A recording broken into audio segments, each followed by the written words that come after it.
बहुत जल्द हो जाना है।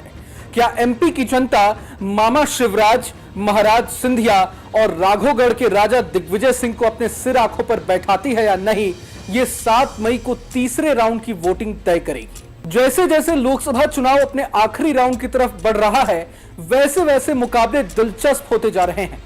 7 मई को तीसरे राउंड में देश की 94 सीटों पर वोट डाले जाने हैं, लेकिन एमपी में लोकसभा चुनाव का तीसरा फेज ब्लॉकबस्टर होने वाला है, क्योंकि ये राउंड 3 दिग्गजों महाराजा ज्योतिरादित्य सिंधिया, बच्चों के मामा और बहनों के भैया शिवराज सिंह चौहान और राघोगढ़ के राजा दिग्विजय सिंह का राजनीतिक भविष्य तय करेगा।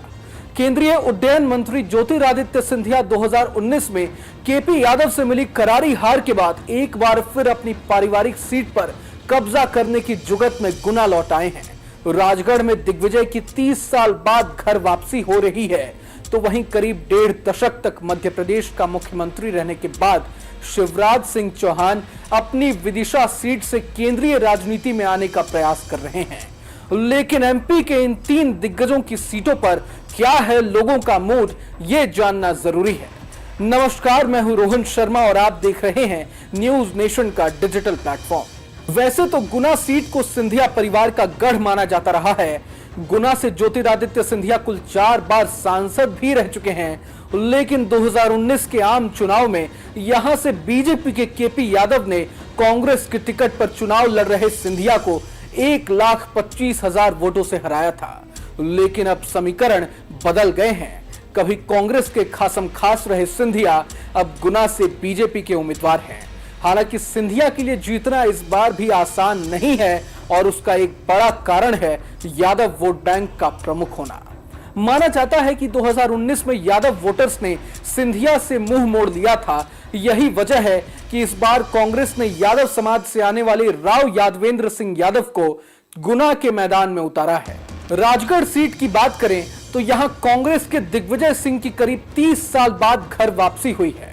उन्होंने इस सीट से 3 बार चुनाव लड़ा और 1984 और 91 में जीते भी, लेकिन दिसंबर 1993 में सीएम बनने के बाद दिग्विजय ने राजगढ़ सीट खाली कर दी थी। उनके भाई लक्ष्मण सिंह ने इसके बाद हुए उपचुनाव सहित राजगढ़ में 4 और चुनाव जीते। वहीं उन्होंने आखिरी बार 2004 में बीजेपी के टिकट पर चुनाव जीता था।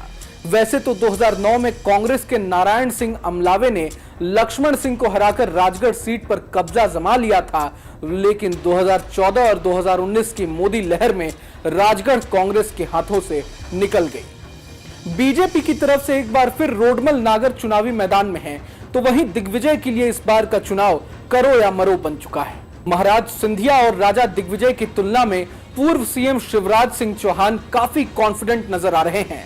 शिवराज ने तो 8 लाख वोटों के अंतर से जीत का लक्ष्य भी तय कर रखा है। पहले से ही लाडली बहना योजना के चलते शिवराज की लोकप्रियता चरम पर है। ऊपर से विदिशा को बीजेपी का अभेद किला भी माना जाता रहा है। पूर्व पीएम अटल बिहारी वाजपेयी सहित पूर्व केंद्रीय मंत्री सुषमा स्वराज विदिशा से सांसद भी रह चुकी हैं। खुद शिवराज सिंह चौहान भी 5 बार विदिशा से संसद पहुंच चुके हैं। हालांकि इस बार कांग्रेस ने प्रताप भानु शर्मा को चुनावी मैदान में उतारा है, लेकिन माना जा रहा है कि विदिशा में शिवराज के लिए किसी प्रकार की चुनौती नहीं रहने की संभावना है। अगर आपको ये वीडियो पसंद आए तो लाइक करें।